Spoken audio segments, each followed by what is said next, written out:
ఇప్పుడు మనము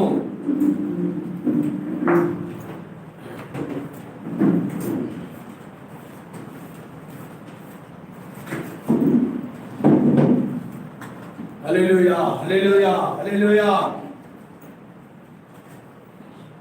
హల్లెలూయా. ఓ సర్వోన్నతుడా, మహిమ కలిగిన మా నాయకునికి స్తోత్రము. పిల్లారా, ఈ సమయంలో మనము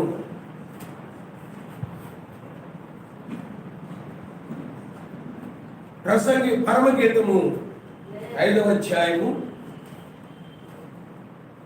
10వ వచనం నుండి మనం చదువుకుందాం. నా ప్రియుడు ధవళవర్ణుడు, రక్తవర్ణుడు, 10,000 మంది పురుషులను అతని గుర్తింపవచ్చును. చూడండి పిల్లరా, ఇక్కడ వాళ్ళు అడుగుతున్నారు, అమ్మా నీ ప్రాణప్రియుడు ఏడి అని నువ్వు అడుగుతున్నావు కదా నీ ప్రియుడి గురించి. మరి అతనుకున్న విశేషం ఏమిటి? వేరే ప్రియుడికి వేరే వేరే ఉన్నటువంటి వాళ్ళందరికీ నీ ప్రియుడికి మధ్య ఉన్న విశేషం ఏంటి, ప్రత్యేకత ఏంటి? మరి ఆయన కనపట్లేదు అని అంటే మరి ఆయన ఎవరో చెప్పాలి కదా. ఇప్పుడు వేశ్యలకు అనుకోండి, చాలామంది ప్రియులు ఉంటారు. వేశ్యలకి ఎంతమంది ఉంటారు చెప్పండి? వీధుల్లో ఎక్కడ చూసినా ఆవిడ ప్రియులు ఉంటారు చాలామంది, ఆమెకు ప్రియమైన వాళ్ళు, అలాగే వాళ్ళకి ప్రియమైనదిగా ఉంటుంది. కాబట్టి ఆమె వేశ్య కాబట్టి అనేక మంది ఉంటారు. కానీ ఒక్కటే, మరి ఒక్కటే ప్రియుడు ఉన్నాడు. మరి ఆ ప్రియుడుకున్న విషయం ఏమిటి, విశేషం ఏమిటి? మరి గుర్తులు ఉంటాయి కదా, ఇలా ఉంటాడు అలా ఉంటాడు. నువ్వు ఏం చేస్తాడంటే, ఎక్కడైనా ఎవరైనా కనబడినప్పుడు, ఒక ముసలి వాళ్ళు ఎవరొకరు పిల్లలు ఎవరు కనబడినప్పుడు అక్కడక్కడ ఏం చేస్తాడు, బస్ స్టాండ్ దగ్గర, రైల్వే స్టేషన్ దగ్గర ఫోటోలు తీయించి జెరాక్స్లు అంటిస్తారు గోడకి. ఆ గోడకు అంటించినప్పుడు అక్కడ ఇలాగ సాముల సాయిలో ఉంటాడని, నల్లగా ఉంటాడని, ఎర్రగా ఉంటాడని, లేకపోతే చెవుకు రింగ్ ఉందని, లేకపోతే అతని ముక్కు పొడవుగా ఉందని, ఇలాగూ కొన్ని గుర్తులు రాస్తారు. ఎక్కడైనా కనబడినప్పుడు అది చదివింది గుర్తుకొచ్చేసి, అవునవును నేను పలాంచాడు గోడ మీద చదివింది ఈ పిల్లోడి గురించి, సేమ్ అలాగే ఉన్నాడు, ఆ గోడ మీద కొన్ని గుర్తులు రాశారు ఈ పిల్లోడి గురించి ఫోటోలేసి, కాబట్టి కుర్రోడు అతనే అని ఆడవాళ్ళు గుర్తులు ఉంటాయి కదా. మళ్ళీ ఆ వ్యక్తిని గుర్తించాలంటే, అలాగే నీ ప్రియుడుకున్నటువంటి విశేషం ఏంటి? నా ప్రియుడు అతను కనపట్టలేదు, నేను తలుపు దీనంతలోనే అతను వెళ్ళిపోయాడు, మరి నేను తలుపు దీనంతలోనే వెళ్ళిపోయాడు, ఇప్పటి వరకు నేను మూర్చిల్లాను, దొంగలు వచ్చి లేకపోతే నా వస్త్రాలు దోచుకున్నారు, లేకపోతే కొంతమంది అంటే కావలి వారు నా వస్త్రాలు దొంగిలించారు. కావలి వారు ఎవరైనా దొంగతనం చేసిన దొంగే కాబట్టి వారు నన్ను గాయపరిచారు, మూర్చిల్లిపోయాడు అంటున్నావు కదా. మరి నీ ప్రియునుకున్న విశేషం ఏమిటమ్మా, ప్రత్యేకత ఏంటి అని అంటే, అప్పుడు ఆమె ఏం చెప్తుందంటే, పిల్లరా నా ప్రియుడు ధవళవర్ణుడు.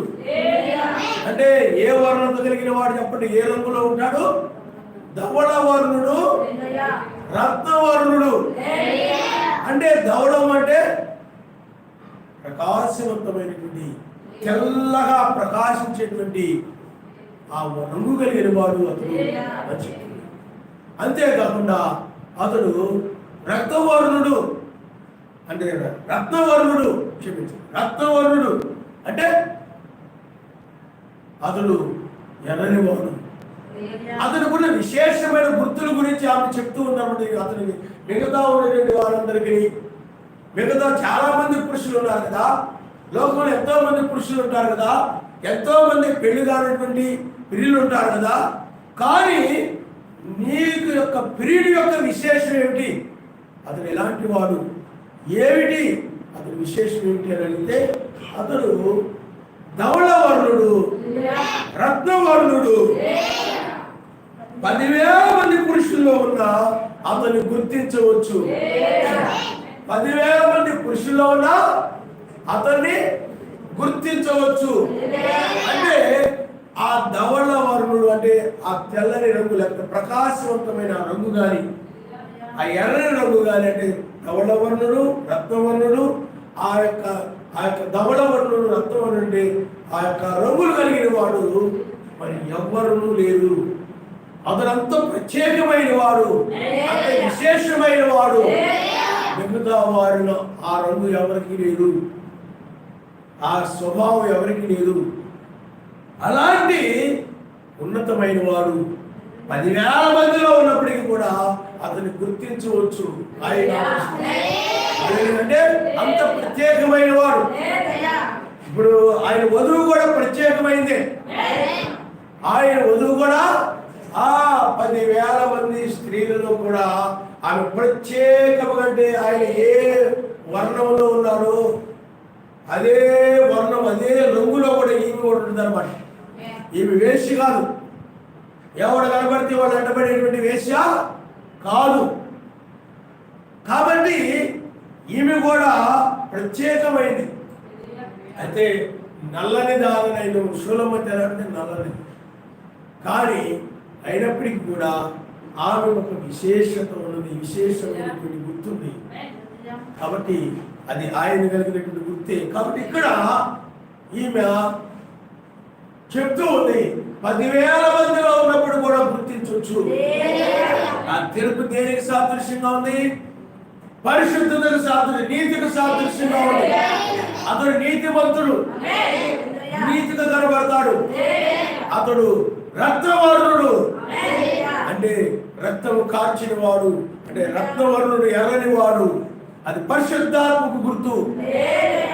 అర్థమైందా? అతడు పరిశుద్ధాత్మ కలిగిన వాడు, నీతిమంతుడు అతడు. కాబట్టి అతడు ఎక్కడ ఉన్నప్పుడు కూడా గుర్తించవచ్చు. ఎందుకంటే 10,000 మంది ఉన్నప్పుడు 10,000 మంది వాళ్ళు దుర్నీతిగా నడవడము, అలా ఇలాగా జీవించడము, ప్రత్యేకత లేకుండా ఉండడము, వాళ్ళు ఏ యొక్క అంటే రకరకాల రంగులు, కొంతమంది రకరకాల రంగులు ఎలా కలిగి ఉంటారో మనుషులు, అలాగే వీళ్ళు కూడా ఆ పురుషులు మిగతా వాళ్ళందరూ కూడా వాళ్ళలో ఏ యొక్క పాపపు లక్షణాలు ఉన్నాయి.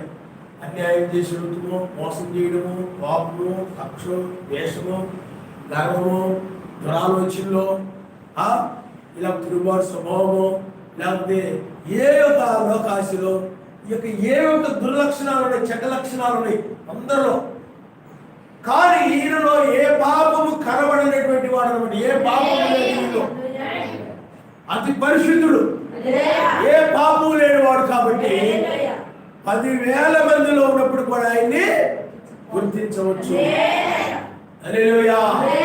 ఆయన జీవితంలో ఏ పాపము, ఆలోచనలో ఏ పాపము, అతని మాటలో ఏ పాపము, అతని క్రియల్లో కూడా ఏ పాపము లేకుండా అతడు 10,000 మందిలో ఉన్నప్పుడు కూడా అతడిని గుర్తించవచ్చు అని చెప్తున్నాడు. ఎందుకంటే అంతగా ఆయన కలిగి ఉన్నటువంటి ధవళ వర్ణము ఎవరికి లేదు, ఆయన కలిగి ఉన్న రక్తవర్ణము ఎవరికి లేదు.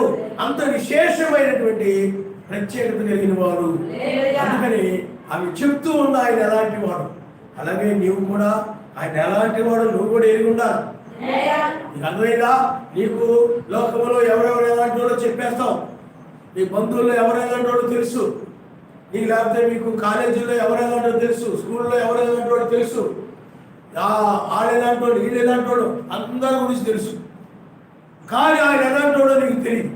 నీ ప్రాణప్రియుడు, నీ రక్షకుడు, అంటే మన రక్షకుడు అయినటువంటి ఆ మెస్సీని గురించి నువ్వు ఎరిగి ఉన్నప్పుడు నీవు కూడా అమ్మా మిగతా వారందరికీ, లేకపోతే మిగతా దేవుళ్ళందరికీ, లేకపోతే మిగతా మత్స్యాది సంఘాలన్నిటికీ, లేకపోతే ఆ లూసిఫర్కు సంబంధించిన అనేక మంది అపవిత్రమైన ఆత్మలోనే కూతురునే వారికి, లేకపోతే మెస్సీకు వ్యత్యాసం ఏంటమ్మా, విశేషం ఏంటమ్మా?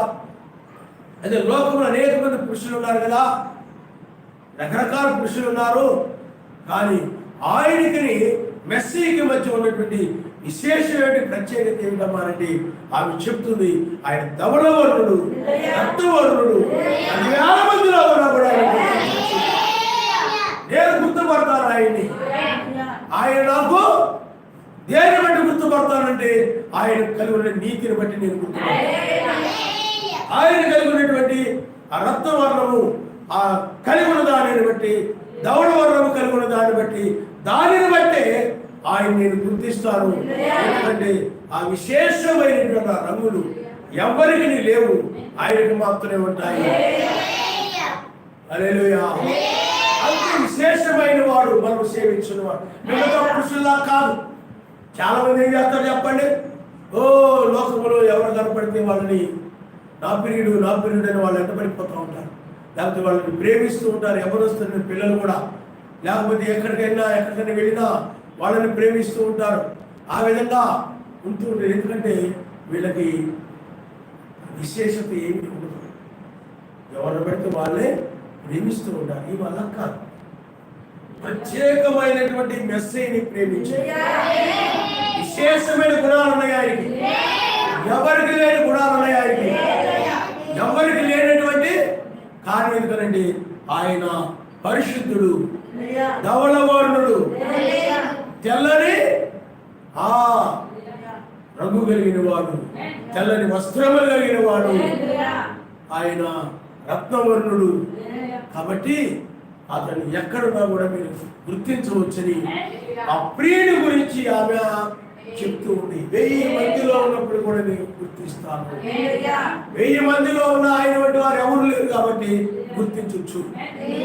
ఇప్పుడు ఇనుప ముక్కలు ఉన్నాయి, బంగారం ముక్కలు ఉన్నాయి, అలాగే వెండి ముక్కలు ఉన్నాయి, రాగి ముక్కలు ఉన్నాయి, అలాగే అక్కడ వజ్రం ఉంది.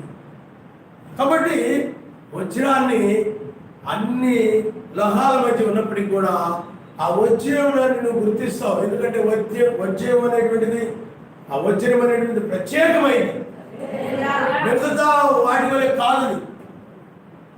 ఆ వజ్రం ఏం చేస్తామంటే ప్రకాశిస్తూ ఉంటుంది, చాలా గట్టిదనం కలిగి ఉంటుంది. అందుకని మిగతా వాటన్నిటికంటే కూడా అది చాలా విలువైంది అనమాట. మరి నీకు వజ్రం ఎలాంటిదో తెలుసు, అలాగే ఇత్తడి ఎలాంటిదో తెలుసు, రాగి ఎలాంటిదో తెలుసు, ఇనుము ఎలాంటిదో తెలుసు, వెండి ఎలాంటిదో నీకు తెలుసు. కానీ అక్కడ అన్నీ ఉన్నప్పటికీ కూడా ఆ యొక్క వజ్రాన్ని ఎలా గుర్తిస్తారో నేను కూడా అలా గుర్తిస్తాను. అమ్మా, నీ యొక్క వజ్రానికి ఉన్న విశేషం ఏమిటి? అది బంగారాల మధ్య ఉన్నా సరే, వెండి మధ్య ఉన్నా సరే, ఇనుప ముక్కల మధ్య ఉన్నా సరే, రాగి ముక్కల మధ్య ఉన్నా సరే, ఆ వజ్రాన్ని నేను గుర్తించగలను. ఎందుకంటే మిగతా వాటి కంటే కూడా వజ్రం అనేటువంటిది విశేషమైనది, విశేషమైనటువంటిది. అందువలన దాన్ని నేను గుర్తిస్తాను. 1000 నాణ్యాల, 1000 ఆ ఇనుప ముక్కల మధ్య ఉన్న, 1000 బంగారు ముక్కల మధ్య ఉన్న, 1000 ఆ యొక్క రాగి ముక్కల మధ్య ఉన్న, 1000 ఇతర ముక్కల మధ్య ఉన్న నేను ఈ యొక్క వజ్రాన్ని నేను గుర్తించగలను. కారణం ఏంటంటే అది మిగతా వాటి కంటే కూడా ప్రత్యేకమైంది. ఆయన పిల్లల వాడంతే, మిగతా వారు ఉన్నట్టుగా ఉండరు. వజ్రం ఎలాగైతే ఇనుప ముక్కల వలె ఉండదు, రాగి ముక్కల్లా ఉండదు, అలాగే బంగారం ముక్కల్లా ఉండదు, వెండి ముక్కల్లా ఉండదు, ఇత్తడి ముక్కల్లా ఉండదు. కానీ అది ప్రత్యేకంగా ఉంటుంది. అలాగే ఆయన పిల్లలు అనబడిన వాడు కూడా, ఆయన వధువు అనేటువంటిది కూడా ఆయన ఎలాగైతే మిగతా వారి వలె కాకుండా ఆయన ప్రత్యేకంగా ఉన్నాడో, ఆయన పిల్లల గుణలక్షణాలు కూడా, వారి యొక్క జీవితం కూడా, అంటే ఆయన వధువు యొక్క జీవితం, నీ యొక్క జీవితం కూడా ప్రత్యేకంగా ఉంటుంది. లోకస్తుల వలె నువ్వు ఉండవు. నీకు అర్థమైందా? లోకస్తుల వలె, పాపుల వలె, నీ ఇంటిలో ముందున్నటువంటి వారి వలె, అన్నిల వలె, మత్స్యాక వారి వలె నీవు ఉండవు అనమాట. నువ్వు ప్రత్యేకంగా అంటే పరసంబంధమైన వ్యక్తిగా, ప్రత్యేకముగా ఎక్కడున్నా కానీ నీ వస్త్రధారణ వేరుగా ఉంటుంది, నీ జుట్టు వేరుగా ఉంటుంది, నీ యొక్క చూపులు వేరుగా ఉంటాయి, నీ మాటలు వేరుగా ఉంటాయి, నీ చెవులు వేరుగా ఉంటాయి, నీ ఆలోచనలు వేరుగా ఉంటాయి, నీ వస్త్రధారణ వేరుగా ఉంటుంది. ప్రత్యేకంగా కనపడతావు. మిగతా వాళ్ళ వస్త్రధారణ వేరు, నీ వస్త్రధారణ మిగతా వాళ్ళ, మిగతా స్త్రీలు, మిగతా సంఘాల ఆలోచనలు వేరు, నీ ఆలోచనలు వేరు. మిగతా వాళ్ళ క్రియలు వేరు, నీ క్రియలు వేరు. మిగతా సంఘాల యొక్క గుణ లక్షణాలు వేరు, నీ గుణ లక్షణాలు వేరు. ఎక్కడున్నా నిన్ను గుర్తించవచ్చు. 10,000 సంఘాల మధ్య మత్స్యాల సంఘాలందరూ 10,000 మంది ఉన్నారు విశ్వాసులు. వాడి మధ్య నువ్వు ఉన్నావు అనుకో, నిన్ను గుర్తించవచ్చు అన్నమాట. కారణం ఏంటంటే నీ జీవితంలో ప్రత్యేకంగా పరిశుద్ధమైన నీ నడవడి, నీ మాటలు, నీ చూపులు, నీ క్రియలు వాడి మధ్య ఉన్నప్పుడు వాడవలే ఉండవు. అక్కడ ఎస్తేరు కూడా మనం చూసినట్లయితే మనం నేర్చుకున్నాం. ఎస్తేరు చూసినట్లయితే ఆమె ఒక విశేషమైనటువంటి మంచి గుణాలు కలిగినటువంటి ఆ యొక్క అంతమంది స్త్రీలలో కూడా గుర్తించగలిగినటువంటిదిగా ఉన్నారు. హల్లెలూయా. అందుకనే అనేక సంఘాలు ఉన్నప్పటికీ కూడా ఆయన తన వధువు అన్ని సంఘాల కంటే కూడా ఆమె ధవళ వర్ణముతోను రక్త వర్ణముతోను ఉంటుంది. కాబట్టి ఆమెను ఆయన ఖచ్చితంగా గుర్తించి తీసుకుని వెళ్ళడానికి ఆయన ఇచ్చాడు. ఆయన హల్లెలూయా. గుర్తించగలడు ఆయన. ఎస్తేరు మనం చూసినట్లయితే చాలా మంది స్త్రీలు వచ్చేసారు, రకరకాలుగా అలంకరించుకున్నారు. చెప్పారు కదా, ప్యాంట్లు వేసి జీన్స్ ప్యాంట్లు వేసుకొని వచ్చారు, కొప్పులు పెట్టుకొని వచ్చారు, బాగా బ్యూటీ పార్లర్కి వెళ్ళి చక్కగా తయారైపోయి వచ్చారు. ఇంకా కొంతమంది అయినట్లయితే ఆ యొక్క జిమ్కి వెళ్ళిపోయి, ఆడవాళ్ళు కొంతమంది జిమ్కి వెళ్ళిపోయి వాళ్ళ యొక్క బాణపట్లని కూడా చక్కగా తగ్గించుకొని, మీకు అర్థమైందా, ఆ కుర్తి పట్లని కూడా శుభ్రంగా తగ్గించుకొని స్లిమ్గా తయారైపోయి వచ్చారు చాలా మంది. రకరకాలుగా తయారైపోయి వచ్చారు చాలా మంది ఆడవాళ్ళు ఆ రోజుల్లో. ఎందుకంటే రాజుగారు నాజుగా కనపడాలని. ఈరోజు చాలా మంది అలా జిమ్కి వెళ్ళిపోతున్నారు. ఆ విధంగా చక్కగా తయారైపోయి రకరకాలుగా వచ్చారు, రకరకాలుగా అలంకరించుకున్నారు, మేకప్ వేసుకున్నారు. ఎక్కడెక్కడ ఆరిపోతుండదు అని విసరకాలను తెచ్చుకొని విసురుకుంటూ ఖర్చు పెట్టి తుడుచుకుంటూ చాలా చక్కగా కనపడుతూ ఉన్నారు. అందరూ కూడా కనపడుతున్నారు. ఆ రాజుగారు చూసినప్పుడు అక్కడ 10,000 మంది స్త్రీలు ఉన్నారు అనుకోండి. ఆ 10,000 మందిలో ఆ ఎస్తేరు చాలా ప్రత్యేకంగా కనపడింది అనమాట. అక్కడ ధవళ వర్ణంతో చాలా పరిశుద్ధమైనది గారు, లోకాన్ని ఆకర్షించేదిగా లేదు. ఆమె లోకాన్ని వాళ్ళని వీళ్ళని ఆకర్షించేలాగా నడవడం, ఆకర్షించేలాగా తిరగడం, వాళ్ళని వీళ్ళని ఆకర్షించేలాగా ధరించుకోవడం, లోకస్తులను ఆకర్షించేలాగా, పాపులను ఆకర్షించేలాగా కళ్ళు తిప్పడం, పాపులను ఆకర్షించేలాగా ఇలా నడవడం, అలాంటి ఏమి చేయట్లేదా, చాలా ప్రత్యేకంగా కనపడతా ఉంది. అందుకనే రాజుగారు స్త్రీలందరూ చూసినప్పుడు ఆయన యొక్క దృష్టి ఎస్తేరు మీద పోయింది. కారణం ఏంటి? 1000 మందిలో కూడా ఆమె చాలా విశేషమైనటువంటి ప్రవర్తన కలిగి ఉంది. ఆమె పరిశుద్ధ ప్రవర్తనతో ఉంది. ఎగాదిగా లేదు. కొంతమంది వెళ్తా ఉంటే, నడుస్తూ ఉంటే బరిగొడ్లు గుర్తుకొస్తాయి, గేదెలు గుర్తుకొస్తుంటాయి. అది నడకలా లేదు. చాలా దీనురాలుగా కొంతమంది మాట్లాడుతూ ఉంటే పిల్లరా కుర్తులు ఎలబడి తెలుసు ఉంటుందా అని చెప్పండి. అలా లేదు. ఎలా ఉందమ్మా? ఎలా ఉందామే? సూపర్ ఉందా? బైబుల్లో ఎలాగైతే ఉందో అణుకువ స్వస్థబుద్ధి, అణుకువ స్వస్థబుద్ధి, తదమాత్రం వస్త్రాలు వేసుకొని పిల్లరా సత్క్రియలు చేస్తా ఉంటారు, అలంకరించుకుని మంచి క్రియలు కనపడుతున్నాయి. వేరుకరంగా ఏమి అహంకారంగా లేదు, గర్వంగా లేదు, ఆ విధంగా ధృవీకరించే విధంగా లేదు.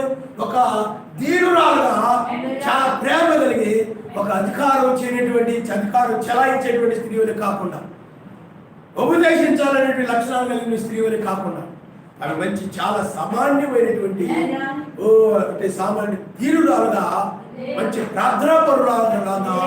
అందుకని ప్రార్థించే వాళ్ళు ఎప్పుడు కూడా దీనులుగా ఉంటారు. ప్రార్థన లేని వారు ఎప్పుడు లేకుండా చిరుకులు ఆడుతూ ఉంటారు. పొయ్యి మీద పేలాలు ఎలాగైతే వెళ్ళిపోతుందో అలాగా ఆ యొక్క ఉంటాయి కదా పేలం అలాగా పేలిపోతుంది చురుములా అలా మీద చూడగానే చాలా 1000 మందిలో కూడా ఆమె చాలా ప్రత్యేకంగా కనపడుతుంది. అందుకని ఆ రాజుగారి యొక్క దృష్టి ఎస్తేరు మీదకి వెళ్ళింది. ఎస్తేరు మిగతా వాళ్ళని ఎవరు చూసినా దైవట్లా అయింది. వాళ్ళ స్వభావాలు అలా ఉన్నాయి, వాళ్ళ గుణాలు అలా ఉన్నాయి. కానీ ఎస్తేరు చూసినట్టు గొర్రె పిల్లల దీనత్వంలో కనపడుతున్నారు. ఒక చిన్న పిల్లవలే కనపడుతున్నారు. ఒక నేర్చుకునే దాని వల్లే చిన్న బిడ్డ వల్లే కనబడుతున్నట్టుగా చిన్న పిల్లలు ఎలా మనకేం కలుగుతుంది చెప్పండి? దయ కలుగుతుంది. గొర్రె పిల్ల మీద దయ కలుగుతుంది మనకి. ఆ గొర్రె పిల్లలా కనబడుతుంది సాధు స్వభావం. తిరగబడి కొట్టేదానిలా లేదు, తిరగబడే స్వభావంగా లేవు ఆ మాటలు. చాలా ధీరంగా లోబడే విధంగా ఉన్నాయన్నమాట. నీకు నక్కను చూసి నీకేమైనా దయపడుతుందా? పురదు, ఏం పురదు. అలాగే పడశిలను చూస్తే నీకేమైనా దయపడుతుందా? పురదు. ఎందుకంటే అవి క్రూరమైన లక్షణాలు కలిగి ఉన్నాయి. అక్కడ కూడా స్త్రీలందరూ కూడా పైకి అందమైన వాళ్ళుగా ఉన్నారు, కానీ కఠినమైన స్వభావం కలిగిన వారుగా, క్రూరమైనటువంటి స్వభావం కలిగిన వారుగా ఉన్నారు. అందుకని ఆ యొక్క రాజుగారు చూసినప్పుడు ఎస్తేరు చాలా దీనులాగా కనబడతారు. ప్రార్థనా పరులాగా ధవళ వర్ణముతోను రత్న వర్ణముతోను చాలా చక్కగా కనబడుతున్నప్పుడు ఎస్తేరుని ఆయన రాణిగా ఎన్నుకున్నాడు.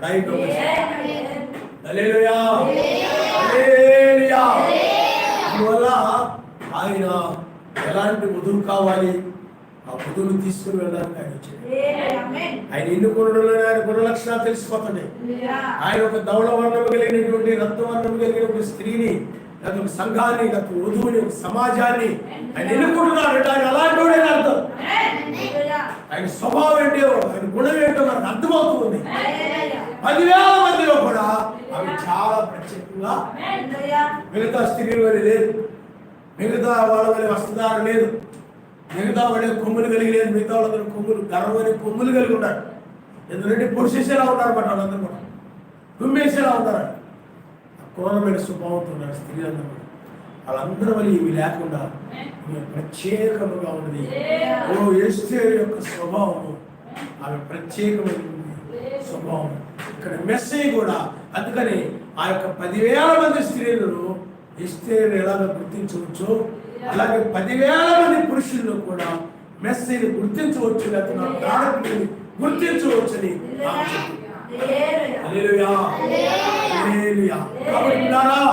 అందువలని ఏమిటి నీ ప్రియునుకున్న విశేషం ఏంటి అని కొన్ని చెప్తుంది.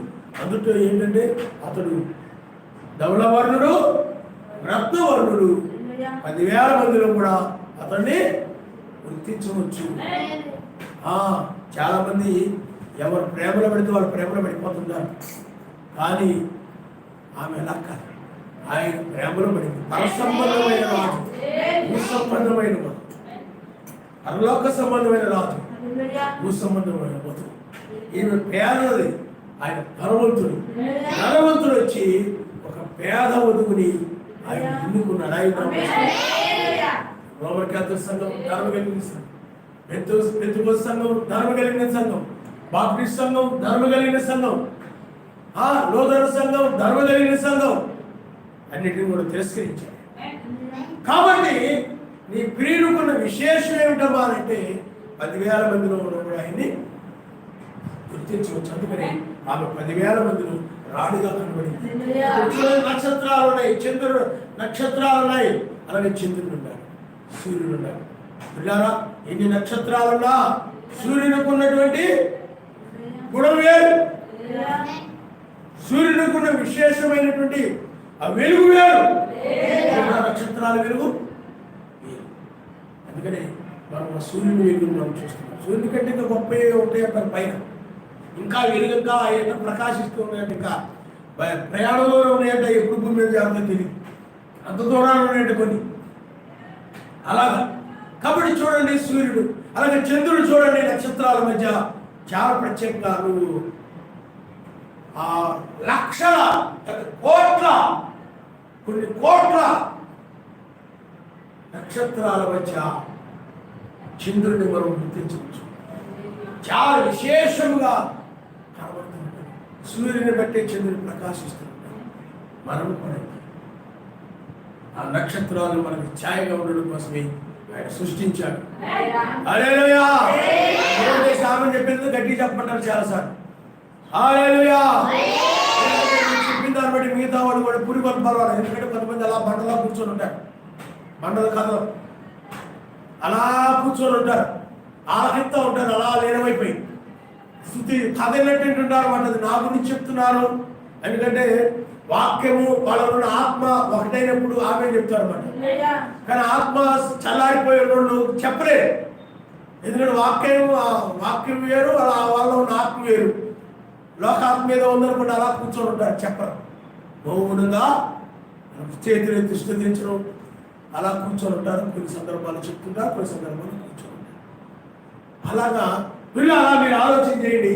అందుకు విశేషమైన లక్షణాలు ఉన్నాయి. ఇలాంటివి ప్రార్థన చేయడం, హల్లెలూయా చెప్పడం, ఆమేన్ చెప్పడం, చేతి చెప్పడం కూడా నీకు బద్ధకం, చేతులు లేపవు, అలాంటి చెడ్డ లక్షణాలు లేవు ఆమెకి. ఇస్తేరుకున్న లక్షణాలు ఏంటి? ప్రార్థన చేయడం, నీరసం చేయడం, హల్లెలూయా చెప్పడం, ఆమేన్ చెప్పడం, చాలా పరిశుద్ధమైన ప్రవర్తన, విశేషమైన లక్షణాలు ఉన్నాయి. అలాగే పిల్లారా, పక్షిరాజు రాజులు అంటే చాలా పక్షులు ఉన్నాయి. పక్షులన్నిటికంటే కూడా పైకి అన్నిటికంటే ఎత్తుకి ఎగరగలిగినటువంటిది పక్షిరాజు. దాని విశేషం ఏమిటి అని అంటే దానికి కొన్ని లక్షణాలు ఉన్నాయి. అది ఎంత ఎత్తుకెళ్ళినా కానీ చిన్న నలుసును కూడా చూడగలుగుతుంది అనమాట. మనకైతే అది కనబడదు, దగ్గరున్నా కూడా కనబడదు. కానీ అది ఎంతో ఎత్తులో ఉన్నా కానీ, ఎంతో దూరాలు ఉన్నప్పటికీ కూడా చిన్న పురుగును కూడా చూడగలుగుతారు. దాని కళ్ళు చాలా స్పష్టంగా కనబడతాయి, విశేషమైనటువంటి. అలాగే అదేం చేస్తుందంటే దాని కాళ్ళు చాలా బలంగా ఉంటాయి అన్నమాట. అది ఎంత దూరాల్లో ఉన్నప్పటికీ కూడా ఆ సముద్రంలో నదిలో ఉన్నటువంటి చేపని అది చూడగలుగుతుంది, మనకు కనబడదు. చూసి ఎంత వేగంగా రావాలో అంత వేగంగా వచ్చి కాళ్ళతో దాన్ని అలా పట్టుకుని పైకి తీసుకుని దాని విశేషత అర్థమైందా? దాని ప్రత్యేకత. మిగతా ఏ పక్షులు కూడా అంత దూరానికి వెళ్ళలేవు. ఏమండి? అంత వేగంగాను. అంతేకాదు అది సర్పాన్ని కూడా కాలుతోటి తొక్కుతాడు. అంతేకాదు అది 4 సంవత్సరాలు వచ్చినప్పటికీ దాని యొక్క వయసు పైబడిపోయి ముసుగు అయిపోయినప్పుడు మరలా అది యవనస్తురాలుగా మారి, యవనమైనదిగా మారి మరలా 30 సంవత్సరాలు పడుతుంది. అంత ప్రత్యేకత, విశేషమైన మిగతా పక్షులు అది లేదు. అలాగే మెస్సీ కూడా ప్రత్యేకమైన వాడు, మరణమును జయించినటువంటి ప్రత్యేకమైన వాడు. ఎవరు కూడా అదే ప్రపంచంలో కోట్లాది మంది పురుషులు ఉన్నారు, కానీ ఆయనకున్న ప్రత్యేకత ఏ పురుషుడికి లేదు. కానీ 10,000 ఆమెకు 10,000 మంది ఉంది. కొన్ని కోట్ల మందిలో కూడా ఆయన ప్రత్యేకంగా హల్లెలూయా హల్లెలూయా మంచి ఒక విశేషమైన వ్యక్తి ఎవరని చెప్పి ఒక ప్రపంచంలో సర్వే చేస్తే మొట్టమొదటి స్థానంలో మెసేజ్ ఇచ్చారు. అర్థమైందా? చాలా మంది వెనకే ప్రత్యేకత. ఆయన వదులు ఎక్కడున్నా ప్రత్యేకత కనపడుతుంది. 10 మందిలో ఉన్నా, 50 మందిలో ఉన్నా, 100 మందిలో ఉన్నా, 1000 మందిలో ఉన్నా, 1,00,000 మందిలో ఉన్నా, 1,00,00,000 మందిలో ఉన్నా, ఆయన ప్రత్యేకమైన ఆ వర్ణం, ఆ ధవళ వర్ణము ఎవరికి లేదు, ఆ రత్న వర్ణము ఎవరికి లేదు, ఆ నీతి, ఆ ప్రకాశము, లేక వెలుగు ఎవరికి లేదు. అంత గొప్ప వెలుగు కలిగిన వాడు. హల్లెలూయా హల్లెలూయా. అందుకనే పక్షురాజు ఎప్పుడు రుసూలు అంటూ ఉండదు, ఎగురుతా ఉంటారు. ఎప్పుడు చూసినా కొండ మీద, ఎత్తైన కొండల మీద గుడి కూడా అక్కడే కట్టుకుంటారు. అంతేగాని బద్ధకంగా, సోమర్థనంగా ముడుచుకొని కూర్చోవడం, కథలు లేకుండా ఉండడం, చేతులు కథలు లేకపోవడం, అలా ఉండదు. బంతుకోడిలా ఉండదు. బంతుకోడు అలాగే పారకోడు అంటే చూసారు, పారకోడు కూడా అంతే. పారకోడు కాదు, బాయిలర్ కోడి. పారకోడి మామూలు కోడిలాగా ఉండదు అంటారు. బాయిలర్ కోడి ఏం చేయాలి, బాగా కండబట్టేసి ఏమంటే ఆయిల్ తిని ఆయిల్ డబ్బాలు దానికి ఏమిస్తుందో చెప్పండి, బాడీలో కూసి అర్థమైంది మీకు. డబ్బాలు ఆయిల్ తాగితే ఏమైపోతాయి, నూనెలో కూరలో ఎంత పెట్టా ఆయిల్ ఉంచేసేమనుకోండి, ఆయిల్ అంతా ఎక్కడ పోతుంది, నీ బాడీలో ఉప్పు కూడా నీ ఇష్టం వచ్చి వేసేమనుకోండి, ఏమైపో చెప్పండి, బాడీ ఉండిపోతుంది అనమాట, శరీరం ఉండిపోతుంది అనమాట. కోళ్ళగా పారకోళ్ళగా యొక్క బాయిలర్లో కోళ్ళగా తయారైపోతుంది. ఏదైనా కానీ పక్షిరాజు అది చాలా మంది కోడి జాతికి సంబంధించిందంటారు, కానీ ఆ పక్షిరాజు ప్రత్యేకమైనది. అందుకని బ్రహ్మగారు గారు కోడి పిల్లలు, ఇప్పుడు కోడి పెట్టుంది, గుడ్లు పెట్టింది, ఆ గుడ్లు పెట్టినప్పుడు కోడి పొదిగే సమయం వస్తుంది. అప్పుడు వాటిని ఏం చేస్తారంటే అది ఆ పొదిగినప్పుడు దాని కింద వెచ్చదనం కోసం ఏం చేస్తారంటే గుడ్లు పెడతారు. అప్పుడు పక్షిరాజు పిల్లలు కూడా దాని కింద పెడితే అవి కూడా పొదుగుతాయి అంట, అవి కూడా పొదుగుతాయి. కానీ ఆ పక్షిరాజు స్వరమైనప్పుడు, పైన ఆకాశంలో స్వరమైనప్పుడు ఈ పక్షిరాజు పిల్లలు మాత్రమే ఎగిరిపోతాయంట. బాగా ఉన్నటువంటి బాయిలర్ కోడి పిల్లలు ఉన్నాయి చూసారా, అది మామూలు కోడి పిల్లలు అనుకున్నాం. ఇవేం చేస్తాయంటే ఆ రెక్కలు ఇలా ఆడుతుంటే కానీ ఎగరలే ఉంటాయి. అందుకని కోడి పెట్టల్లో ఉండకండి మీరు. బ్రహ్మగారు కూడా చెప్పారు, కోడి పెట్టలు అవి ఎగరలేవు, చేతులు ఆడించలేవు, నోరు ఆడించలేవు, నోరు పెద్దగా తెరిచి అరవలేవు, స్వరమెత్తి చెప్పలేవు. అలాగే చాలా కోడి పెట్ట కింద నేల మీదే తిరుగుతుంది అనమాట, నేల మీదే తిరుగుతూ ఉంటుంది. ఏం పావులు దొరుకుతాయా, ఏం తేడు దొరుకుతాయా, ఏం పురుగులు దొరుకుతాయా, ఏ పెట్టలోకి వెళ్ళిపోయి గెలుగుతూ ఉంటాయి అంతా. అర్థమైనా కోడి పెట్ట కనపడినా, గేదె పెట్ట కనపడినా కాళ్ళతో గోకేస్తూ ఉంటాయి అనమాట. అదే ఇక్కడ పెట్ట దెబ్బల మీద ఎక్కడెక్కడే దొరుకుతూ ఉంటుంది కోడి. ఇవాళ కోడి బతుకూడదు. పక్షిరాజు ఎలాగైతే అన్నిటికంటే ప్రత్యేకమైనదో, అందుకని ప్రత్యేకంగా సృష్టించబడింది. నువ్వు కూడా ప్రత్యేకంగా సృష్టించబడ్డావు కాబట్టి నువ్వు ప్రత్యేకమైన చివరి కాలంలో ఉండాలి. హల్లెలూయా.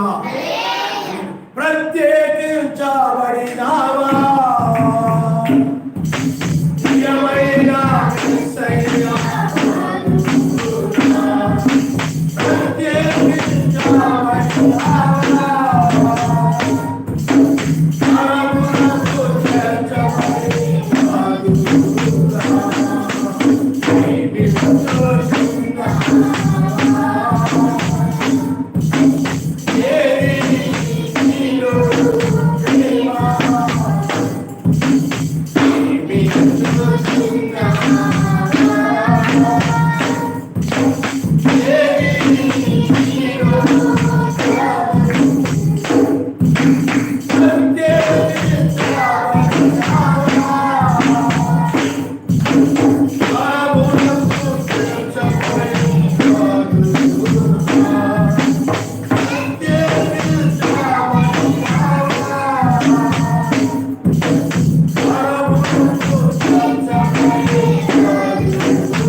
ప్రసంగి గ్రంథము 7వ అధ్యాయము 26 వచనం మనం చదువుకున్నాం. మరణము కంటే ఎక్కువ దుఃఖము కలిగించున్నది ఒకటి నాకు కనబడెను, అది వలల వంటిది, ఉర్ల వంటి మనస్సును, బంధకముల వంటి చేతులు కలిగిన స్త్రీ. సర్వశక్తిమంతుని దృష్టికి మంచివారైన వారు దాన్ని తప్పించుకుందరు కానీ ఆ పాత్రలు దాని వల్ల పట్టబడ్డారు. సంగతుల ఏదు ఏమైనది కనుగొనకై నేను ఆయా కార్యములు తలిచుడుగా ఇది నాకు కనబడినని ప్రసంగనే నేను చెప్పుచున్నాను. అయితే నేను తలచి చూచినను నాకు కనబడినది ఒకటి ఉన్నది, అదేదనగా 1000 మంది పురుషుల్లో నేను ఒకరిని చూచితిని గాని అంతమంది స్త్రీల్లో ఒకరిని నేను చూడలేదు. చూడండి, 1000 మంది పురుషుల్లో నేను ఒకరిని చూచితిని కానీ ఆయనే కానీ అదే 1000 మందిలో ఇప్పుడు ఒక సంఘము లేకపోతే నిజమైనటువంటి వధువులాంటి కనపట్టలేదు. అదైనా ఎక్కడ విషయం అయిపోతున్నాడు, కల్తీ అయిపోతున్నారు, కల్పించుకున్నారు. అందుకనే ఇది ఒకటి మాత్రం నేను కనుగొంటుని ఏమనగా సంశక్తిమంతులు నరులను యథార్థవంతులుగా పుట్టించరు కానీ వారు వివిధమైన తంత్రములు కల్పించుకున్నారు. కాబట్టి ఈనాడు 10,000 మందిలో 1000 మందిలో 10,000 మందిలో ఏమండి ఇక్కడ చెప్తుంది 10,000 మందిలో ఈ ప్రియునికి విశేషం ఏంటంటే గుర్తిస్తారు. అందుకని ఎన్నో పక్షులు ఉన్నాయి, నువ్వు పక్షిరాజును గుర్తించను. డేగ కూడా పక్షిరాజులు అద్వైత ఈగలు పిల్లారా నాట్లో 2-3 ఎన్నో జాతులు ఉన్నాయంటారు, కానీ ఈ పక్షిరాజు వేరు. అందుకని దీని యొక్క ప్రత్యేకమైన లక్షణాలు అలాగే పౌరం ఉందనుకోండి ఎక్కడన్నా గుర్తించు. దాని స్వభావం ఏంటి? చేతులు ఉన్నాయి, నువ్వు కాళ్ళు పోయి చేతులు పోయి మెడపోయి పట్టుపోయి ఎక్కడైనా పోవచ్చు. చేదు స్వభావం అనేటువంటిది, పాపము స్వభావం అనేటువంటిది ఎక్కడ కనపడదు. అందుకని పౌరము పరిశుద్ధాత్మతో మార్చబడింది. పౌరము పరిశుద్ధాత్మ. అందుకని చాలా జంతువులు రాజులు సింహము, చాలా సింహాలు ఉంటాయి, కానీ యోధాగోత్రులు సింహమైన మెస్సయ్య ఎక్కడ నా సింహాన్ని గుర్తించవచ్చు. స్వరం వినబడినప్పుడు గర్జించినప్పుడు కొండ మీద నుండి ఆ గర్జనకు కొండ మీద బండరాడు కూడా కింద పెడతాయి. అడివంతా కూడా మారుమోగిపోతాయి ఆ గర్జనకి. మిగతా జంతువులన్నీ కూడా భయపడిపోతాయి అన్నమాట. దాని ప్రత్యేకత. అలాగే నీ ప్రత్యేకత పరిశుద్ధత. ఏమండి, నువ్వు ఆయన వలి నువ్వు కూడా రక్తం చేత కడగబడి పరిశుద్ధమైనటువంటి ఉదయంగా ఉండడమే. హల్లెలూయా. ఉదయం ఏంటి చెప్పండి? ప్రత్యేకమైన. నువ్వు ఎక్కడున్న వాళ్ళలో ఒకదానిగా కనబడవు, నువ్వు ఎక్కడున్న వాళ్ళలో ఒకటిగా ఉండవు, నువ్వు పరసంబంధమైన వాడుగా ఉంటావు. వాళ్ళలో పాటు కూర్చొని ముచ్చట్లు వేసుకుంటూ నవ్వుకుంటూ పక్కపక్క నవ్వుకుంటూ కబుర్లు చెప్పుకుంటూ లోక విషయాలని చెప్పుకుంటూ చెప్తుంటారు కదా, లోక విషయాలు చెప్పుకుంటూ ఇంకా చెప్పు చక్కగా కలిసిపోతా ఉంటుంది. కలిసిపోయి వాళ్ళు ఒకే రకంగా కనబడుతుంటారు. నీ క్రియలు వాళ్ళ క్రియలు, వాళ్ళ స్వభావం నీ స్వభావం. అనేక మంది వేశ్యలు ఉంటాయి అనుకోండి, ఆ వేశ్యలు ఆయన ముందు ప్రత్యేకంగా అర్థమైందా? వేశ్యలు రకరకాలుగా ఉంటాయి. ఆయన వధువు మాత్రం చాలా పవిత్రంగా అపవిత్రం, ఆ ప్రత్యేకత. అలాగే ఆయన వధువు కూడా ఆ విధంగా ప్రత్యేకంగా ఉంటుంది. నువ్వు కూడా ఆ విధంగా ప్రత్యేకంగా ఉంటావు. ఆ వేశ్య లక్షణాలు వధువులో ఉండవు. వేశ్యలో ఉండే చెడ్డ లక్షణాలు నీలో కనబడవు. నీ చూపుల్లో కానీ, మాటల్లో కానీ, క్రియల్లో కానీ కాబట్టి ఏముంటుంది? ఇదంతా ఒక పరసంబంధమైంది. ఈ అవయవాలన్నీ కూడా పరసంబంధమైనవి, లోక సంబంధమని కాదు. ఈ లోక సంబంధమైన వాటి కోసము నీ అవయవాలు సృష్టించబడలేదు. లోకంలో ఉన్న అవయవాలన్నీ, లోకంలో పాపుల అవయవాలన్నీ కూడా పాపము కోసమే. కానీ నీ అవయవాలన్నీ కూడా నీతి కోసం సృష్టించబడ్డాయి. కళ్ళు నీతినిచ్చుకుంటాయి, నీ చెవులు నీతి గల మాటలు వింటాయి, నీ నోరు ఆయన్ని అలెలుయని ఆమెను సృష్టిస్తూ ఆయన గురించి మాట్లాడుతూ కీర్తిస్తూ, నీ నోరు, నీ చేతులు, నీ కాళ్ళు ఎక్కడ పడితే అక్కడ వెళ్ళకుండా, ఎగరేసుకుంటూ ఎక్కడ పడితే అక్కడికి వెళ్ళకుండా పవిత్రమైన ఆయన కూడుకుంటూ ప్రార్థన చేసుకోవడానికి పరిశుద్ధమైన వాటి దగ్గరకు, వాక్య ప్రకారమైన వాటి దగ్గరకు వెళ్తాం. ఎక్కడ పడితే అక్కడికి అన్యుల యొక్క కార్యాలకి, విగ్రహారాధకుల యొక్క కార్యాలకి, అక్కడికి ఇక్కడికి అక్కడ భోజనాలు పెడుతుంటే పరిగెత్తుకుని నీళ్ళు తీసుకుని పరిగెత్తడం. ఆ వీధులు అన్నాలు పెడుతున్నారంటే ఒరే తపాలు తీసుకెళ్ళరా, తపాలు తీసుకెళ్ళు, నలుగురు లేకపోతే చెప్పాలి. అక్కడ భోజనాలు పెడుతున్నారు, గూరెలు పెడుతున్నారంట. ఏ వినాయక చవితి ఏ పండుగ చేసుకుని పెట్టేస్తుంటారు. పలహారం పెడుతున్నారంట, పాలకం పోతున్నారంట, చికెన్ బిర్యానీ పెడుతున్నారంట. ఎల్లరా అన్నీ పంపించారు. తిండిపోతు కాబట్టి తిండిపోతులే 2 డబ్బాలు తాగేస్తాడు. అదేనా తిండిపోతుకి ఏముండాలి? నూనె. కాబట్టి పిల్లలు మీరు ఆలోచించి ప్రత్యేకంగా ఉండాలి. ఆయన ప్రత్యేకమైన వధువు మాత్రమే కొనుగోబడతాయి.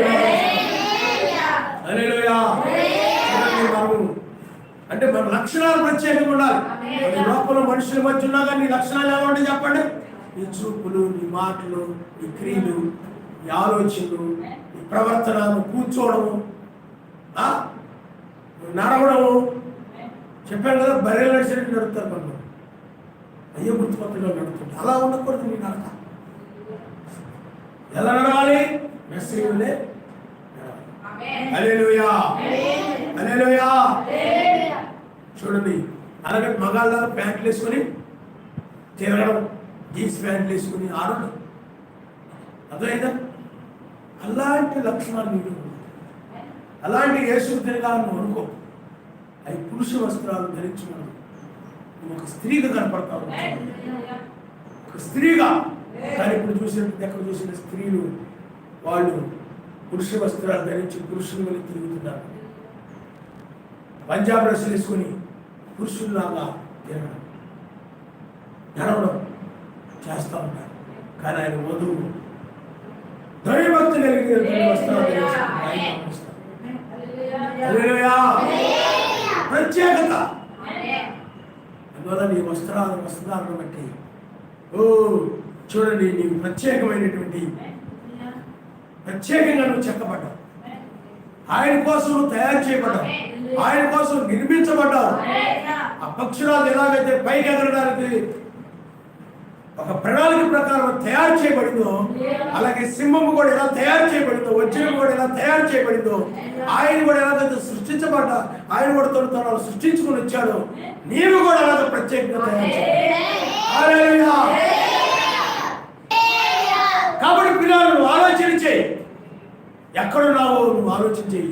ఇప్పుడు ఆ విధంగా ప్రత్యేకంగా ఉన్నటువంటి ఆయన వధువుని తీసుకునేదానికి ఆయన ఈ 2వ రాకుండా ఆయన ఉంచాడు. ఎలా పడితే లోకస్తులు అనేది ఉంటూ, లోకస్తులు పోల్చుకుని, లోకస్తులు ఎలా ఉంటున్నారో అలా ఉంటూ, లోకస్తుల పిల్లలు ఎలా ఉంటున్నారు నువ్వు కూడా అలా ఉండి, లోకస్తుల పిల్లలు ఎలాంటి బట్టలు వేసుకున్నారు నువ్వు కూడా అలా బట్టలు వేసుకుంటూ, లోకస్తుల పిల్లలు ఎలా మాట్లాడుతున్నారు నువ్వు కూడా అలా మాట్లాడుతూ, లోకస్తుల పిల్లలు ఎలా నడుస్తున్నారు నువ్వు కూడా నడుస్తూ, ఆ స్త్రీల వలె, ఆ పురుషుల వలె, లోకస్తుల పురుషులు ఎలాగైతే కోపంతో, కక్షతో, ద్వేషంతో ఉంటుంటారో నువ్వు కూడా అలాగే ఉంటుంటే, ప్రేమ లేకుండా, కఠినత్వముగా, జాలి లేకుండా, క్రూరంగా ఈ విధంగా ఉన్నట్టయితే నీకు వాళ్ళకు వ్యత్యాసం లేదు. కాబట్టి నువ్వు విశేషమైన పురుషులు కాదు. చూడండి పిల్లరా, హెబ్రీయులకు రాసిన పత్రిక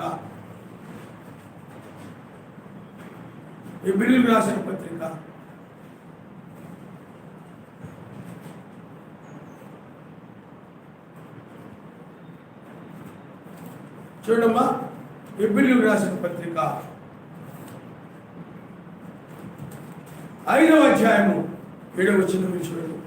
శరీరధారి దినములు మహారోధనతోను కన్నీళ్లతోను తన్ను మరణం నుండి రక్షింపగలవానికి ప్రార్థనలను, యాచనలను సమర్పించి భయభక్తులు కలిగి ఉన్నందున ఆయన అంగీకరించబడిను. చూడండి, ఇక్కడ చూడండి, ఆయన శరీరధారి అయిన దినముల్లో మహారోధనతోను కన్నీళ్లతోను తను మరణం నుండి రక్షింపగలవానికి ప్రార్థనలు, యాచనలు సమర్పించి భయభక్తులు కలిగి ఉండేవాడు. ప్రార్థన చేస్తూ కన్నీటి ప్రార్థన. అందుకని ఆయన అంగీకరించబడ్డాడు. ఏ విధంగా దేనికి అంగీకరించబడ్డాడు? మరణ శరీరం నుండి మహిమ శరీరంగా మారడం కోసం. ఆ శరీరం మారడం వెనక ఎంతో ప్రార్థన ఉంది. ఆ శరీరం మారడం వెనక కొంతమంది అంటారు, మా ఊరు ఆ స్థాయికి వెళ్ళడానికి ఎంతో వెళ్ళాడంటే, ఎంతో కష్టపడితేనే, ఎంత శ్రమ పడితేనే ఆ స్థాయికి వెళ్ళాడండి. లోకంలో చాలా మంది చెప్తుంటారు, నీవు కూడా ఒక ఉన్నతమైన స్థాయి మధ్యాకాశానికి మహిమ శరీరం పొంది వెళ్ళాలంటే దీని వెనక ఎంతో ప్రార్థన, ఎంతో తగ్గింపు, ఎంతో పరిచర్య, ఎంతో ప్రేమ, కనికరము, ఎంతో శ్రమ, ఆయన ఎంతో సమయాన్ని ఇచ్చి లోక పనులు మానుకొని, లోక కార్యాలు మానుకొని అవన్నీ కూడా పక్కన పెట్టి ఇవన్నీ నువ్వు చేయడం ద్వారా ఈనాడు నీ శరీరము మార్పు చెందడానికి ఇక్కడ కూడా ఆయన కన్నీరుగా భయభక్తులు కలిగి ఉన్నాడు. అందుకని అంగీకరించబడ్డాడు. ఈ శరీరంగా మారడానికి పరిశుద్ధాత్మ అంగీకరించాలంటే నీ జీవితంలో కూడా ఉండాలి. ఏమి లేకుండా భయభక్తులు లేకుండా నీ ఇష్టం వచ్చినట్టుగా నడుస్తూ, నీ ఇష్టం తిరుగుతూ, నీ ఇష్టం జీవిస్తుంటే, నీ ఇష్టం వచ్చినట్టు వాక్య ప్రకారంగా కాకుండా భయభక్తులు లేకుండా నీ ఇష్టం వచ్చినట్టుగా నడుస్తూ జీవిస్తూ ఉన్నట్లయితే ఆయన ఏం చేస్తాడు చెప్పండి? ధృవీకరిస్తాడు. అందుకని ఆయన ఏం చేశాడండి? ఆ శరీరధారి దినములో ఆయన ప్రార్థన చేశాడు. అందుకని ప్రార్థించమంటి యాషువా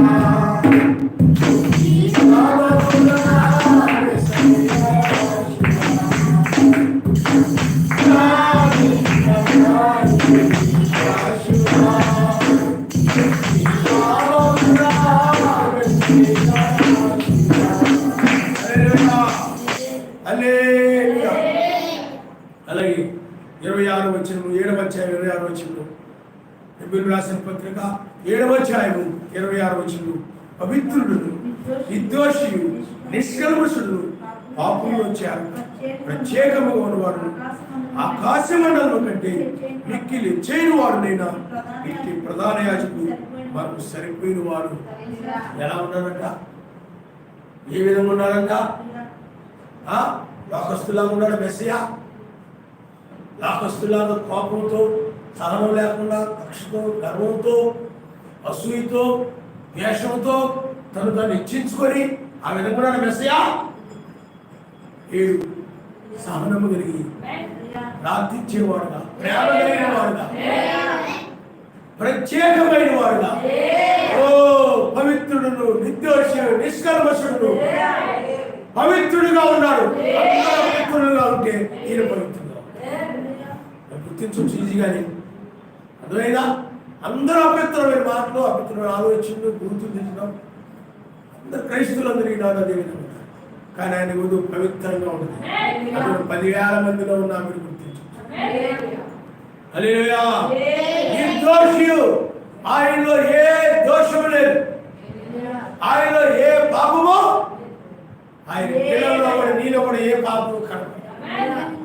అలాంటి ఆమెను ఆయన తీసుకెళ్తాడు. పాపంని బురద పందుల్లా తిరిగే వాళ్ళని ఎప్పుడు బురదలో తిరుగుతూ ఉంటాయి.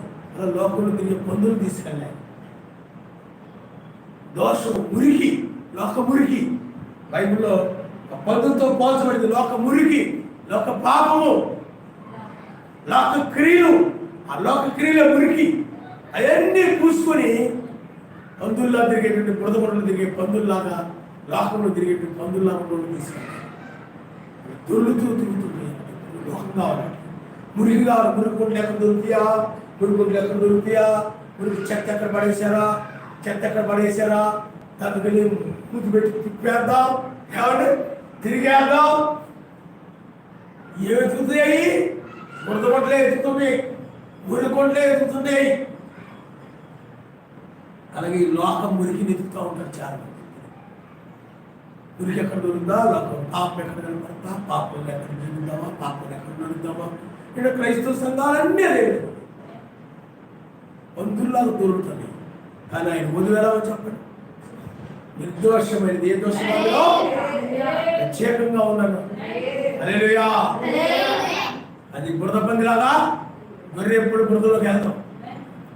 కాపరి వెతుక్కూడదు అంటే. ఎందుకంటే మేపేది ఎవరు చెప్పండి? పచ్చిక బయలు చోటుకు నడిపించేవాడు ఎవరు చెప్పండి? ఆయన నమ్ముకొని ఉంటుంది. చూడండి, నిర్దోషి, నిష్కల్మషుడు, ఏ కల్మషం కూడా ఆయన లేదు. ఏ కల్మషమో సంఘాలు చూస్తే వాళ్ళంతా కల్మషమే, మనసంతా దైవంతా కల్మషంతో పైకి మాత్రం తీయగా మాటలు వినడానికి చక్కగా, క్రియలు మాత్రం అన్ని తేడా. అర్థమైందా? కానీ ఈయన చూడగా పవిత్రుడు, నిర్దోషుడు, నిష్కల్మషుడుగా కనపడుతూ ఉన్నాడు.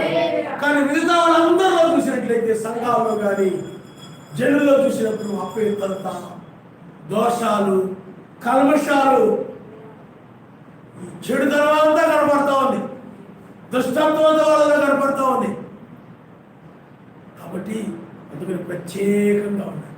ఈరోజు చాలా మంది ఏం చేస్తున్నారు, ప్రత్యేకంగా ఉండాలని, అందరిలో ప్రత్యేకంగా కనపడాలని సింబాలజీ కటింగ్లు కత్తిరించుకోవడం,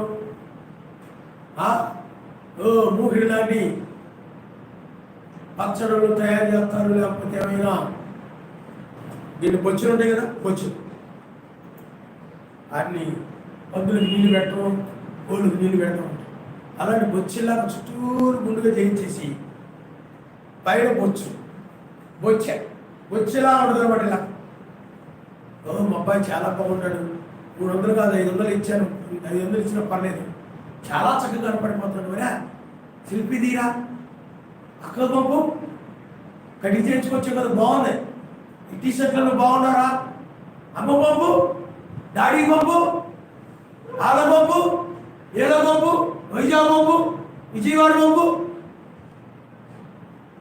ఇది ప్రత్యేకంగా కనపడుతున్నాడు బాబు. ఆ ప్రత్యేకత కాదు,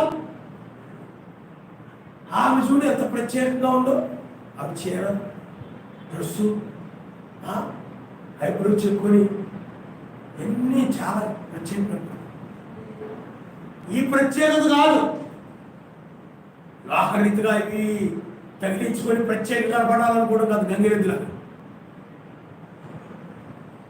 గుణ లక్షణాల్లో, పవిత్రతలో ప్రత్యేకత, నిర్దోషములో, నిష్కలంకమైనటువంటి ఆయన ప్రత్యేకంగా కనబడుతున్నాడు మెస్సియా.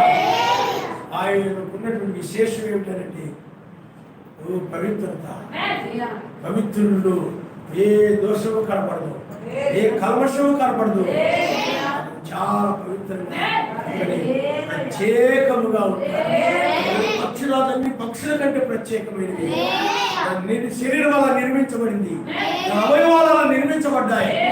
అలాగే పావుల యొక్క అవయవాలు, ఆ శరీరము చేదు లేకుండా నిర్మించబడింది. గొర్రె యొక్క అవయవాలు కూడా వారికి గడ్డి తినేలాగా, సాధు స్వభావంతో ఉండేలాగా నిర్మించబడ్డాయి.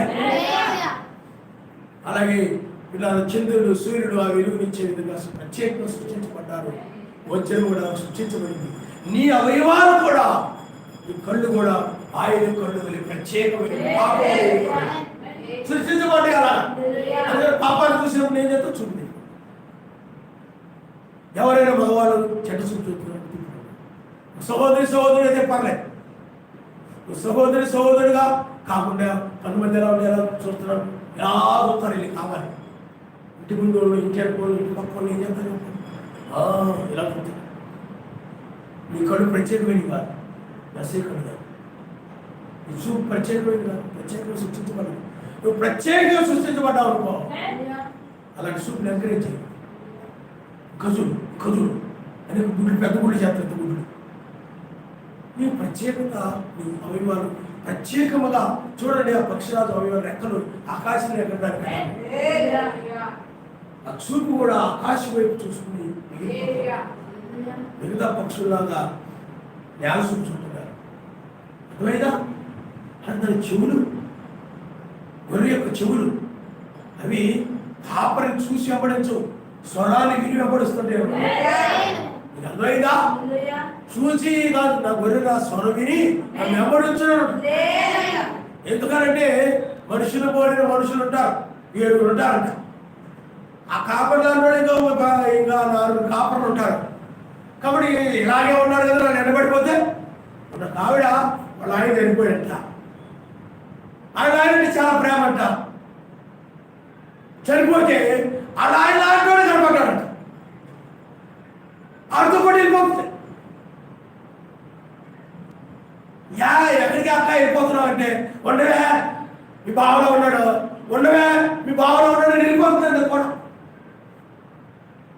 మనుషులు పోలేని మనుషులు ఉంటారు, రావే తీసుకొచ్చి. ఎందుకు చెప్తున్నా అంటే, అలా మనుషులు పోని మనుషులు ఉంటారు. కాబట్టి ఎందుకని స్వరము, స్వరమైన వాక్యమే ఆయన మాటలు వాక్యంలో నిత్య జీవం ఉన్నది. అందుకని అన్ని స్వరమును వెంబడించక నిత్య జీవ మాటలు వెంబడించడానికి ఆ చెవులు ప్రత్యేకంగా, మిగతా వాళ్ళ చెవులు కాదు, నీ చెవులు ప్రత్యేకంగా. ఈ నోరెందుకు? ఇందా చెప్పాను కదా, ఆయన డబ్బాలు తాగడానికో కాదు, నువ్వు తిండిపోతుగా మారడానికో కాదు. మనిషి తినాలని కాదంటలేదు, మంచి ఆహారం తినాలని కాదంటలేదు, కానీ నువ్వు అందుకోసం సృష్టించబడలేదు. గుర్తుపెట్టు, లోక మాటలు వినడానికి కాదు నీ చెవులు సృష్టించబడింది. ఈ కళ్ళు లోకాన్ని, అపవిత్రమైన లోకాన్ని చూడడానికి కాదు, అపవిత్రమైన లోకాన్ని చూడడానికి కాదు నీ కళ్ళు సృష్టించబడింది. అందుకని నీ అవయవాలు ప్రత్యేకంగా సృష్టించబడింది. గుర్తుపెట్టు. అందుకనే పౌరులు, ఆ పక్షిరాజు ఇవన్నీ ప్రత్యేకమైన అవయవాలు ఎలాగో మెస్సయ్య ప్రత్యేకమైన అవయవాలు కలిగి ఉన్నాడు. నీ చేతులు కూడా పరిచయం చేయడానికి, మేలు చేయడానికి, మేలుకరమైన వాటిని వెళ్ళడానికి, ఆ బాధ, ఆ నోరు ఆయన స్థుతించడానికి, ఏమండి స్థుతించడానికి, భయపరచడానికి, కీర్తించడానికి. అంతేగాని తినడానికి అనుకున్నారు చాలా మంది. అర్థమైందా? అందుకని మెస్సయ్య ఏమన్నా చెప్పండి, మనుషులు నృత్య వల్ల కాదు కానీ వాక్యం వల్ల బ్రతుకుతాడు. అంతరంగ పురుషుడు దేని వల్ల బ్రతుకుతాడు చెప్పండి? వాక్యం వల్ల బ్రతుకుతాడు. అది అంతేగాని కడుపు చిందేరికి తింటారు కదా, నోరు చిందేరికి తింటారు కదా అన్నట్టుగా నువ్వు తిండిపోతూ మారితే మొత్తులు అరవైపోతావు. మొత్తుగా కూర్చుంటావు, ఎక్కడికి వచ్చి మొత్తుగా ఉంటావు అనమాట. మందంగా ఎందుకు ఎప్పుడుకుంటే బాగుండు అన్నట్టుగా ఉంటావు అన్నమాట, మొత్తుగా. అందుకని చాలా మంది ఏం చేస్తున్నారు, అయ్యే కొద్ది అయినా కొంతమంది తింటారు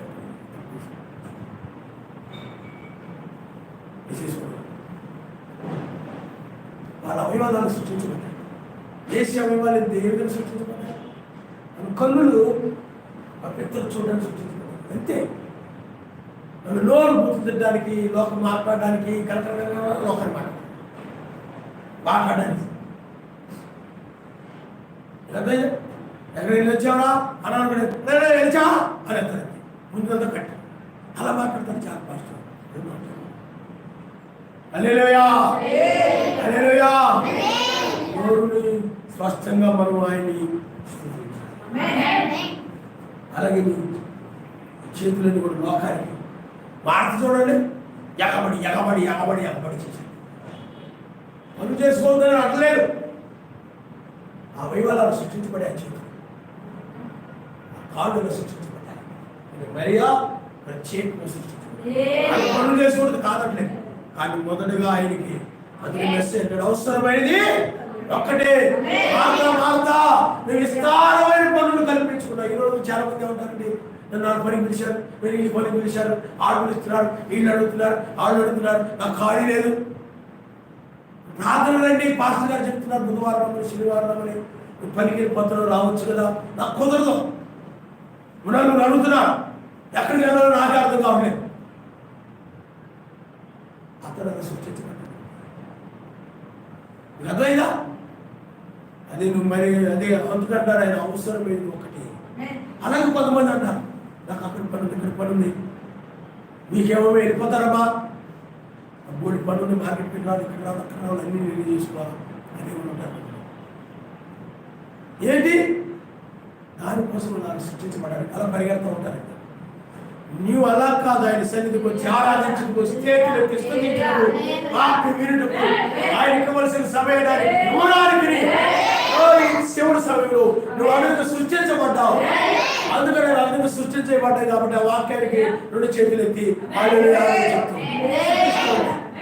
ఆ సృష్టించబడిన వాళ్ళు ఏం చేసి చేయలేము చెప్పాలి. చెయ్యి ఎత్తి చెప్పమని అని గట్టిగా ఆయన వచ్చాడు అనగానే అరే అప్పుడు చెబుతారు. ఆ టైం అది సృష్టించబడలేదు ఆయన కోసం. ఆ చేతులు ఆయన కోసం సృష్టించబడినట్లయితే నీకు చెప్పక్కర్లే. వ్యానులు అనుకోండి, స్విచ్ చేసాం అనుకోండి, తిరుగుతాడు. తిరుగు తిరుగు తిరుగు చెప్తావా? మామిడి చెట్టు దగ్గరికి వెళ్ళి మామిడికాయ పెరుగు, మామిడి చెట్టు పెరుగు పెరుగు కొంచెం పెరుగు, ఎత్తు పెరుగు ఎత్తు పెరుగు, త్వరకాయని త్వరకాయని కాసేస్తాను. నాకు చెప్పక్కర్లేదు, దాని స్వభావం అది. అది పెరుగుతూ ఉంటుంది, పూలు పోస్తుంది కాయలుగా. నీ స్వభావం కూడా అంతే. ఎందుకంటే నువ్వు ఆ విధంగా నిర్మించబడ్డావు. చేతులెత్తి స్తుతించేలాగా, ప్రార్థించేలాగా, అవయవాలు సంబంధమైన అవయవాలుగా సృష్టించబడ్డాయి. అందువలనే మిగతా వాళ్ళ అవయవాలు, మిగతా వాళ్ళ కళ్ళు వేరు నీ కళ్ళు, మిగతా వాళ్ళ నాలుగు వేరు నీ నాలుగు, మిగతా వాళ్ళ నోరు వేరు నీ నోరు, మిగతా వాళ్ళ చేతులు వేరు నీ చేతులు, మిగతా వాళ్ళ కాళ్ళు వేరు నీ కాళ్ళు. ఈ పరిశుద్ధత కొరకు సృష్టించాలి. ఇవి లోకంలో పాపాలు చేయడానికి, వాళ్ళతో పాపాలు, చెవులతో పాపాలు, నోటితో పాపాలు, చెవులతో పాపాలు, పాదాలతో పాపాలు, అన్ని అవయవాల పాపమే. అందుకనే అవి కలంకముతోనూ, దోషముతోనూ, అపవిత్రులతోనూ వాళ్ళ శరీరం ఉంది, వాళ్ళ అవయవాలపై. కానీ వధువు ప్రత్యేకమైనది. అవయవాలు ఏ దోషమో లేదు, పవిత్రమైనది. అందుకని కోట్ల మంది ప్రపంచంలో ఆయన వధువు ప్రత్యేకమైనది, విశేషమైనది, ఆయన విశేషమైనది కాబట్టి ఆ ధవళవర్ణమైనది, చాలా అతి పరిశుద్ధమైనది. ఆమె కొనుక్కోబడుతుంది, ఆమె రక్తం చేత కడగబడింది. హల్లెలూయా. అందుకని నీ హృదయంలో ఏముందనేది, ఈ కళ్ళు, ఈ చెవులు, ఈ నోరు, ఈ చేతులు, కాళ్ళు, సాతాను నీ హృదయంలో ఉంటే, దయ్యము నీ హృదయంలో ఉంటే, నీ మాటలని కూడా లోక సంబంధంగా, నీ చూపులని లోకం మీద, నీ చెవులని లోకం మీద, నీ చేతులని లోకం మీద, నీ కాళ్ళని లోకం మీద పరిగెడతా ఉంటాయి. అది పరిశుద్ధాత్మ నీళ్ళు ఉంటే పరలోకం వైపు చూస్తూ ఉంటుంది. నీ చేతులు, నీ స్వరము పరలోకం ఆయన నిలబడతా ఉంది. ఇక్కడ నుండి ఆయన స్వరం ఆయన సన్నిధికి వెళ్తా ఉంది. చేతుల్లో ఆయన చూస్తాడు, ఈ మోకాళ్ళను ఆయన చూస్తాడు, మోకాళ్ళను ప్రార్థన చేస్తుంది. ఓ అద్భుతమైనటువంటి మనం మనం ప్రార్థన